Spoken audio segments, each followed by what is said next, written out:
guys, welcome to my channel, or welcome back if you're my subscriber. If you're new here, please subscribe. So after 10 years of being blonde, I have gone to red hair. I'm gonna say goodbye to my blonde hair and I'm gonna go back to my natural hair, which is black. But before that, I'm transitioning and I'm just gonna have my red hair phase and just go wild for a bit. So I'm gonna try to make this as quick as possible. I'll try to explain as much as I can. If you have any comments, comment down below. I will reply to everybody. Before we get started, if you could please subscribe, it would mean the world to me. And it's free. Anyways, this is my before. If you didn't see it before, you can see all my other videos. I've had this hair forever. I've never done anything else but blonde.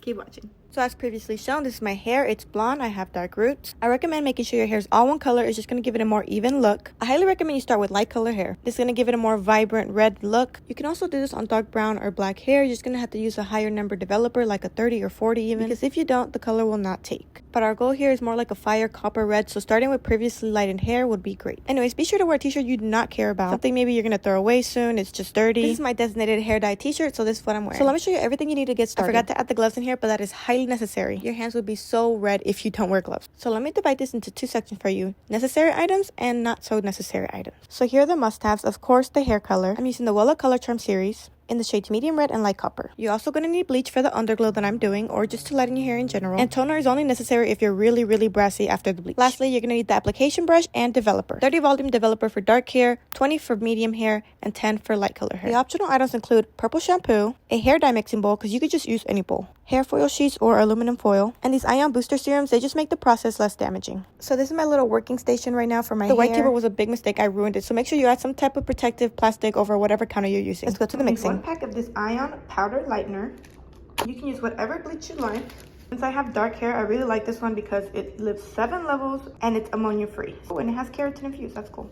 They also have like a liquid one. I really like that one. I really do. If you have more hair to dye, definitely get that one instead. I think it's just easier to mix. Since I only have my roots here, it's just a little bit. I'm just using one pack. This is just for some other time that I may need. Next, I'm gonna go with my developer. 30 if you have dark hair, and this is only if you have really dark hair and you need higher levels of lightening. So the instructions say 1 to 1.5 parts, or 1 to 2 parts. So since there's 1 ounce here, I'll do 2 ounces of developer. Okay, I can't do this with one hand, so let me mix this first. Just a little to start. You don't want to add too much developer. You add too much developer and your scalp will be itchy. It's a little echoey in here since I don't have much furniture. So I'm gonna do like partial voiceover, partial talking to you. So first we're gonna start off by parting our hair. The best thing to use would be this rat tail comb, but if you don't have something like this, you can use a regular comb, or you can use a fork, whatever you have, honestly. Use your fingers if you need to.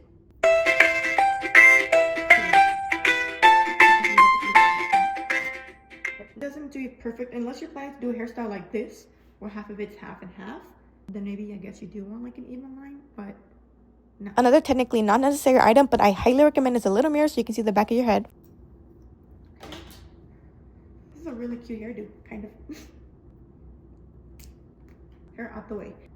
Anyways, after 10 years, I kind of just know how to mix the bleach. So this is a good consistency, but it could use a little more liquid. Oh, we don't want it droopy, but we also don't want it stiff, not stiffed.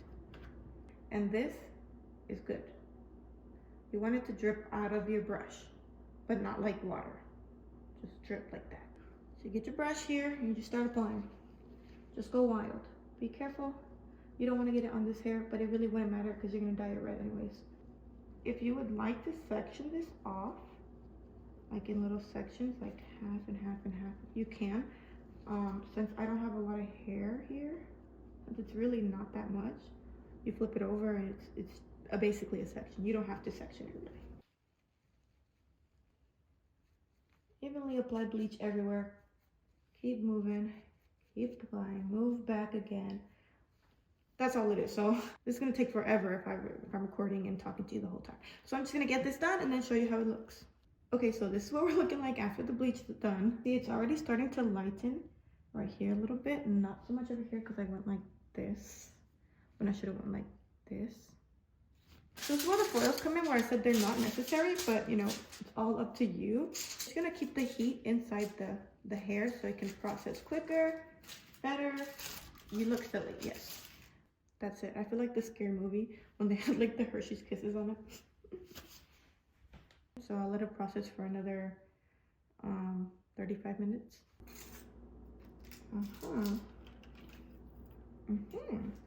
So after checking it, I just touched up any dark areas that needed it and I left it on for 10 minutes and it was time to wash. And here's how it looks fresh out the shower. The brass is brassing, but oddly enough, I decided not to tone. So it's not as blonde as I wanted it here, as you can see, but it's blonde. It's blonde enough. I could go back in and get those darker spots, but that defeats the purpose of me wanting healthier hair, less damage.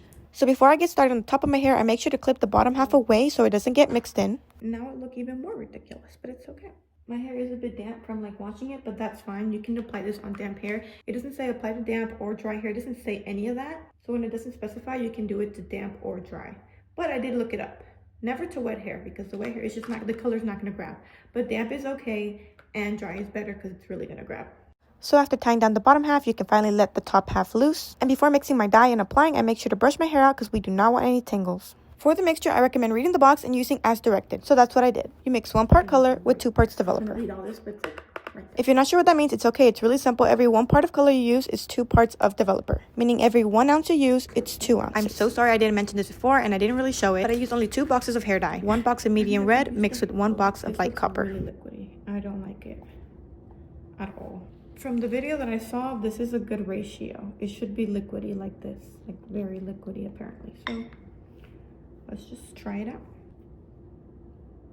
Yeah, we're just gonna do it. So when it comes to DIY, there's no best way to do this. Just do it in the way that's easiest for you. So I just started by saturating my roots as well as I can. I sectioned and covered as well as I could, but look, it still got all over my blonde. It was a little upsetting. All you can do really is wipe with a wet rag. Try to say that 5 times fast. It was so hard to get that down. Anyways, now that my roots are done, I can start working on the ends. I started with my roots because my roots are darker and they need more time to develop. This is very important. If your roots are lighter or the same color as your hair, they will develop faster, meaning you will have lighter roots. Hot roots, they're called, and we don't want that. The heat from your scalp will make your roots develop quicker. So unless you have dark roots like me, be sure to save the roots to the end. For summary, if you have dark roots, start with the roots. If you have light roots, start with the ends. Anyways, like I said before, there's no special way to do this. I just go in little sections, cover as well as I can, go to the next section and cover as well as I can. Don't worry about running out of product. 2 boxes was more than enough to cover my whole head. So here's how it looks, fully saturated. As you can see me shaking my head because I got it all over my blonde. But not to worry, I have a quick, easy fix for this. Using an even mixture of baking soda, developer, dish soap, and purple shampoo is an effective, less damaging way to remove color from your hair. So as you can see here, after making that formula, I just saturated my hair in that, gently scrubbed, and just make sure it was fully covered. After scrubbing and scrubbing, it does not come off. It doesn't come off. And I give up. It's time to wash. It's gonna be what it's gonna be. So after showering, not all of it came off, but honestly, most of it did, so I was really happy with that. I had to blow dry my hair so I can see the result, and this is what it was looking like. It's a little crazy, but honestly, this is a hair color that you have to style. Like, if not, you will look like a crackhead. But surprisingly enough, we are done. This is the finished outcome. Now we just have to style so we can see how it actually looks when you try to look good. This right here was 30 minutes later. Sorry I was in my car, but I was late for my game already and I just had to get this done. I really love how it came out. It was really that fire red I was going for, but honestly, I don't know if I like the color on me. I love the color in general, but maybe just not on me. Here's me covering my face so you can see what I mean. Like, the hair looks great. I just feel like I'm too pale. It makes me look more pale in my opinion. Anyways, guys, thank you for watching. I try to make this quick for you. I'm sorry if I left out any details. Please comment. I will reply to everyone who needs it. And I ended up dyeing my hair like 1 day later to like a darker red, so stay tuned for that video. Again, don't forget to like, comment, and subscribe. See you in my next one. Bye!